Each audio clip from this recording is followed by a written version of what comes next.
Cuando mezclamos ciertos materiales juntos podemos causar reacciones químicas. Esto es cuando los átomos de un material interactúan con los átomos de otro material. Durante esta interacción los átomos se unen o se separan. Los electrones también pueden ser liberados o capturados por los átomos durante esta reacción. Cuando hablamos de átomos, normalmente oiremos el término ion. Un ion es un átomo que tiene un número desigual de electrones y protones. Un átomo tiene una carga neutra cuando tiene el mismo número de protones y electrones porque los protones están cargados positivamente y los electrones están cargados negativamente, por lo que se equilibran. Si el átomo tiene más electrones que protones, entonces es un ion negativo. Si el átomo tiene más protones que electrones, entonces es un ion positivo. En lugar de tratar de entender esta compleja estructura, vamos a simplificarla hasta este simple modelo de una celda con un solo cátodo y ánodo. En esta celda tenemos el líquido electrolítico, que es 1/3 de ácido sulfúrico y 2/3 de agua. Tenemos el electrodo positivo, que es el cátodo. Está hecho de óxido de plomo. Luego tenemos la terminal negativa, que es el ánodo. Este está hecho de plomo puro.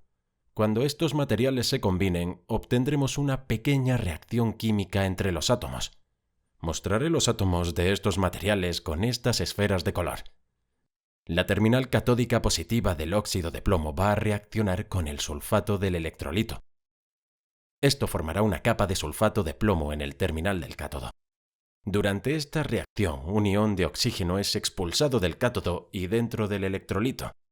Una vez en el electrolito, estos iones de oxígeno se combinarán con los iones de hidrógeno para formar agua.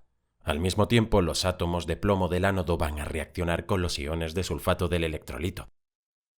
Esta reacción creará una capa de sulfato de plomo alrededor del electrodo. Durante esta reacción se liberan 2 electrones y se recogen en la terminal negativa, por lo que ahora tenemos una acumulación de electrones en la terminal negativa. Como los electrones están cargados negativamente, esto significa que tenemos una diferencia de carga a través de las 2 terminales y podemos medirla con un voltímetro o un multímetro.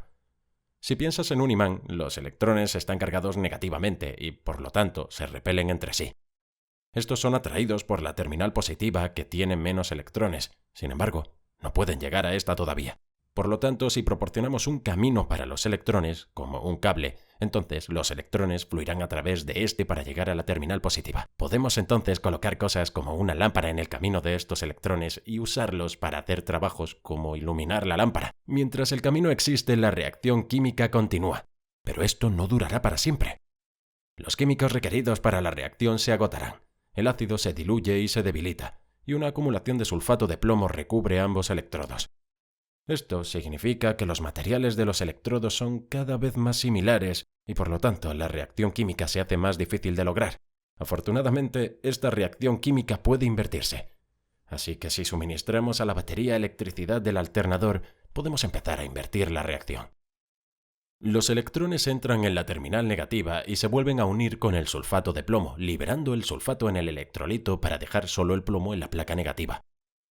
Los iones de sulfato entran en el electrolito y se combinan con los iones de hidrógeno para liberar los iones de oxígeno, y así el ácido del electrolito se hace más fuerte. Los iones de oxígeno se combinan con el plomo para crear óxido de plomo, y esto libera el sulfato de nuevo en el electrolito, haciéndolo aún más fuerte.